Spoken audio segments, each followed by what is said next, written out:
Pajajaran baru. Gubernur Jawa Barat tahun 2025. Salam Rahayu, salam saudara satu udara, selamat bergabung di konten mistik Kisantang. Ajaran budi luhur Torekat Mulih Ka Jati Mulang ke asal, tasawuf Jati Sunda. Adanya pajajaran baru yang tertulis dalam Ugah Wangsit Siliwangi di bait pertama tentang runtuhnya pajajaran menjadi rujukan pembahasan kita saat ini.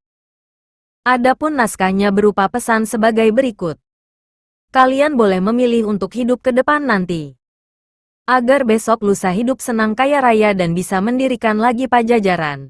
Bukan pajajaran saat ini tapi pajajaran yang baru, yang berdiri dengan perjalanan waktu. Kapan waktunya, mari kita pelajari bersama mistik Kisantang. Kita hanya diwariskan sebuah nama pajajaran sebagaimana terkandung dalam Ugah Wangsit Siliwangi. Semenjak hari ini, pajajaran hilang dari alam nyata. Hilang kotanya, hilang negaranya. Pajajaran tidak akan meninggalkan jejak, selain nama untuk mereka yang menelusuri. Oleh karena itu mari kita telusuri makna di balik nama pajajaran. Pajajaran asal kata dari pajajar yang artinya berdiri sejajar. Yang menjadi ciri adanya pajajaran yang baru jika kita saat ini memiliki pemimpin yang mampu berdiri sejajar dengan rakyatnya. Karena pemimpin adalah cermin bagi rakyatnya. Senada dalam kaidah Islam, sebagaimana keadaan kalian, rakyat, begitulah keadaan pemimpin kalian. Kemudian asal muasal. Adanya kerajaan Pajajaran menurut sejarah yang ada. Berawal dari bersatunya dua kerajaan, Galuh dan Sunda. Kata Galuh juga sering disebut dalam bahasa Sunda, Galeu, yang berarti inti daging tertuju kepada keberadaan hati. Sedangkan Sunda secara etimologi, berasal dari bahasa Sanskerta, kuda, yang berarti putih, bersih, bersinar, tertuju kepada keberadaan nurani. Jadi hasil yang kita dapat dari peninggalan sebuah nama pajajaran mengandung pesan mistik. Adanya pajajaran baru jika Jawa Barat memiliki sosok pemimpin memiliki hati nurani yang jernih dan mampu berdiri sejajar dengan rakyat yang dipimpinnya. Dialah sosok pemimpin yang disebut Ratu Adil atau Galuh Ratu Sunda. Galuh Ratu Sunda yang menjadi akar kata dari nama Garuda yang menjadi lambang negara Indonesia yang berlandaskan kepada ketuhanan yang Maha Esa. Sekarang kita mencari tahu kriteria pemimpin yang berdiri sejajar dengan rakyatnya. Adakah kemiripan dengan Gubernur Jawa Barat 2025 saat ini? Agar lebih bijak, mistik Kisantang membagikan hasil pencarian google.com. Pemimpin yang sejajar dengan rakyatnya.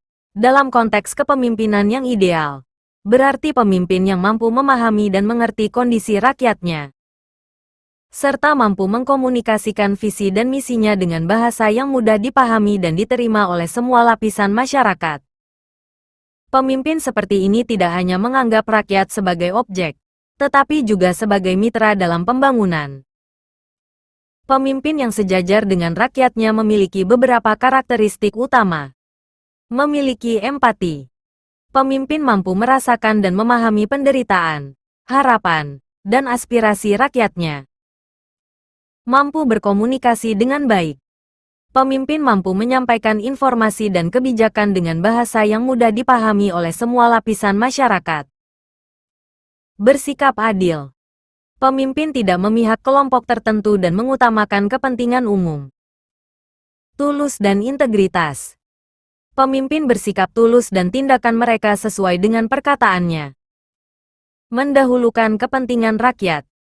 Pemimpin lebih mementingkan kepentingan rakyat daripada kepentingan pribadi, keluarga, atau kelompoknya. Mendorong partisipasi rakyat. Pemimpin melibatkan rakyat dalam pengambilan keputusan dan pembangunan. Bersikap demokratis. Pemimpin terbuka terhadap kritik dan saran dari rakyat.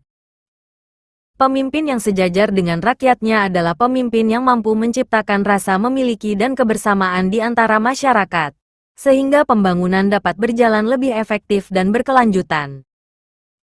Hasil akhir mistik Kisantang kembalikan kepada kalian, apakah Gubernur Jawa Barat saat ini memenuhi kriteria tersebut? yang dalam proses mistik Kisantang menjadi indikator adanya pajajaran baru.